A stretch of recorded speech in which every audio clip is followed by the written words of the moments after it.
السلام عليكم ورحمه الله تعالى وبركاته. كديرين البنات؟ لاباس عليكم؟ بخير يا ربي تكونوا صحه جيده.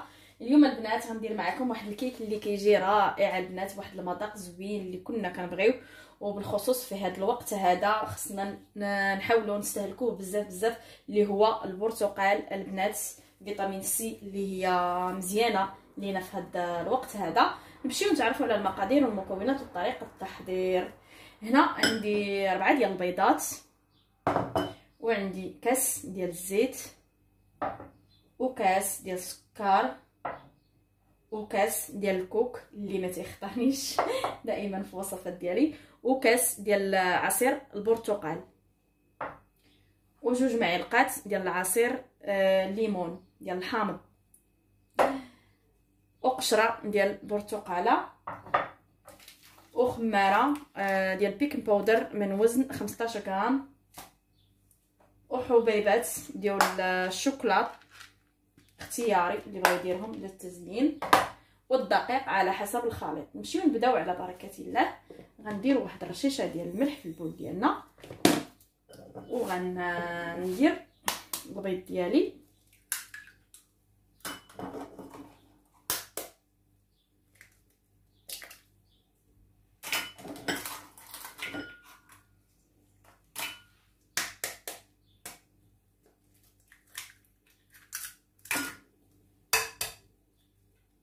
البيض يكون بحراره المطبخ هكا باش الكيك ديالنا يطلع.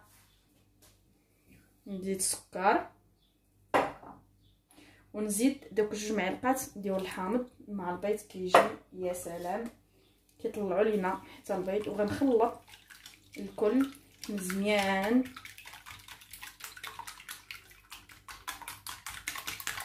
ونحاول ندرب داك البيض ديالي مزيان. انا كندرب لكم غير بهذا هكا باش نسهل على كل شيء.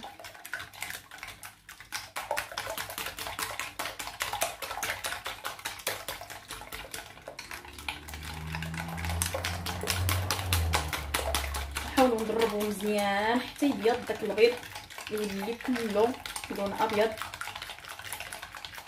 ماشي اللون ابيض المهم شويه، حيت هذا البيض لونه اصفر.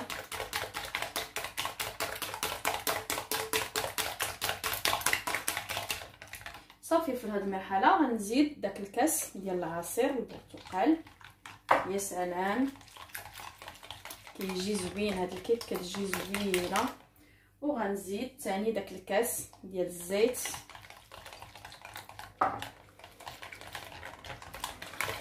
صافي ونبقاو تندرب هكا مزيان.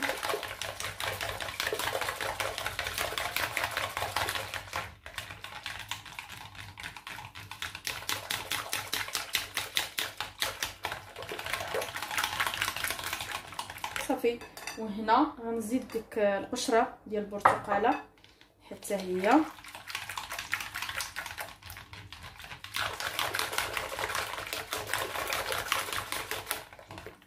وهنا غنزيد داك الكاس ديال الكوك حتى هو. كتجي هاد الكيكه البنات كتجي رائعه، كتجي لذيذه بزاف واقتصاديه، وتتحضر في وقت اللي هو قليل، كتطلب بزاف ديال الوقت. صافي وهنا الدقيق انا غنعبر قدامكم هكا باش تاخذوا العبار حتى نتوما. هنا غندير الكاس الاول وغنحرك.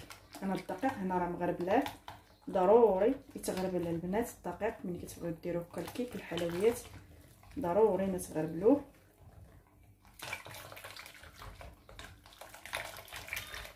كما هكا. دابا غنزيد الكاس الثاني،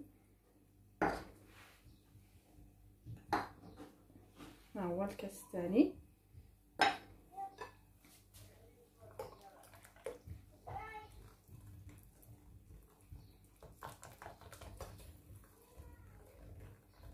بقاو تنحركو غير هكا غير بالمهل.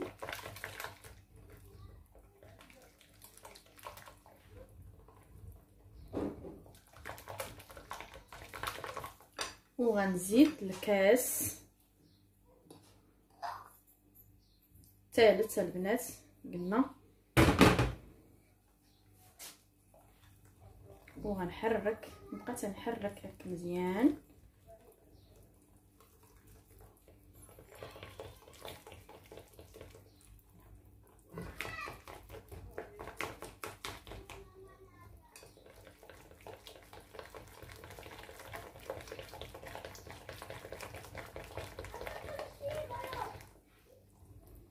بحال هكا. وغنزيد ديك 15 غرام ديال البيكين باودر حتى هي كنزيدها في هذه المرحله.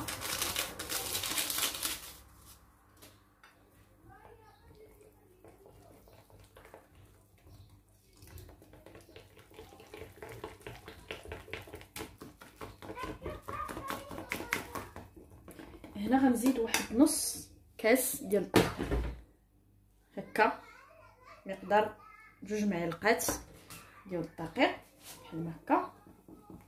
صافي. هنا انا حصلت على الكيك ديالي، الخليط اللي انا بغيت نديرو هو هذا، كيجي على هذا الشكل. شوفوا الخليط كي طالع خامر غير بحدو بديك المساعده ديال الحامض البنات. ضربوا الحامض مع البيض كتجي يا سلام. هانتوما شوفوا، لا ما تحتاجوا تضربوا، طالع داك الخليط غير بوحديتو بحال هكا. دابا خصني نبقى نضرب فيه مزيان. هنا في العود باش تقدروا في العود باش ديروا الدقيق تقدروا ديروا النشا، كتجي يا سلام. انا كتسمعوا دابا غنديرها بالنشا ولكن ما توفرتش عليه، كيسحب باقي عندي وما درتوش، ما لقيتوش، داكشي علاش ما درتوش. درتها بالدقيق اما بالنشا والكوك كتجي يا سلام، كتجي واحد الكيك رائع. حتى مره اخرى ان شاء الله نديرو لكم.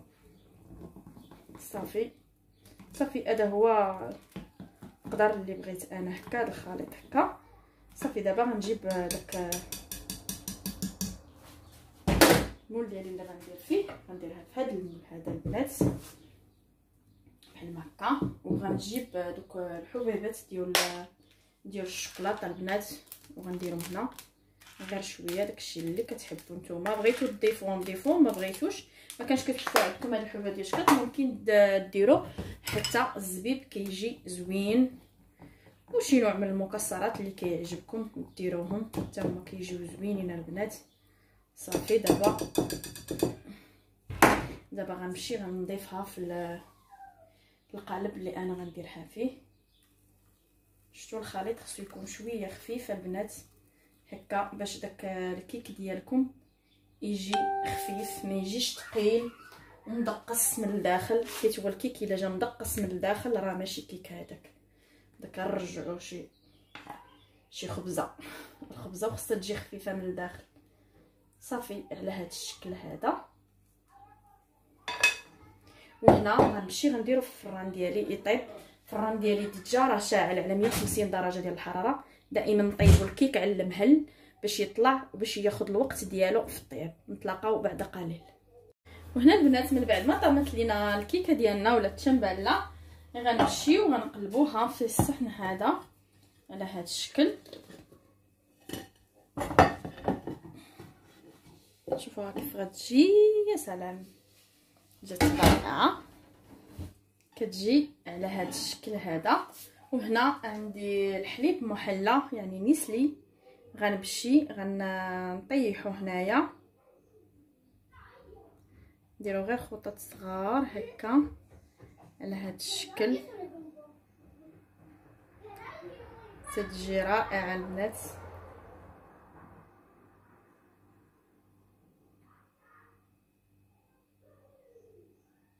صافي. وهنا غنديروا واحد شويه ديال البيستاج للتزيين. هنا فقط اللي يحب يضيفوا اللي ما يحبش معليش، ماشي مشكل.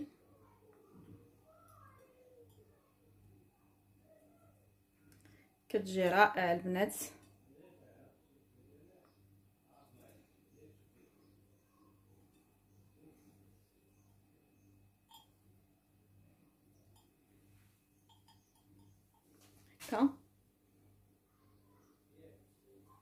صافي كتجي على هذا الشكل هذا البنات، كتجي رائعه، كتجي زوينه بزاف ولذيذه. تنتمنى تنال الاعجاب ديالكم وتجربوها وتردوا عليا في التعاليق. هنا غنودعكم ونقول لكم بسلامه ونتشوفوا في الفيديو القادم ان شاء الله.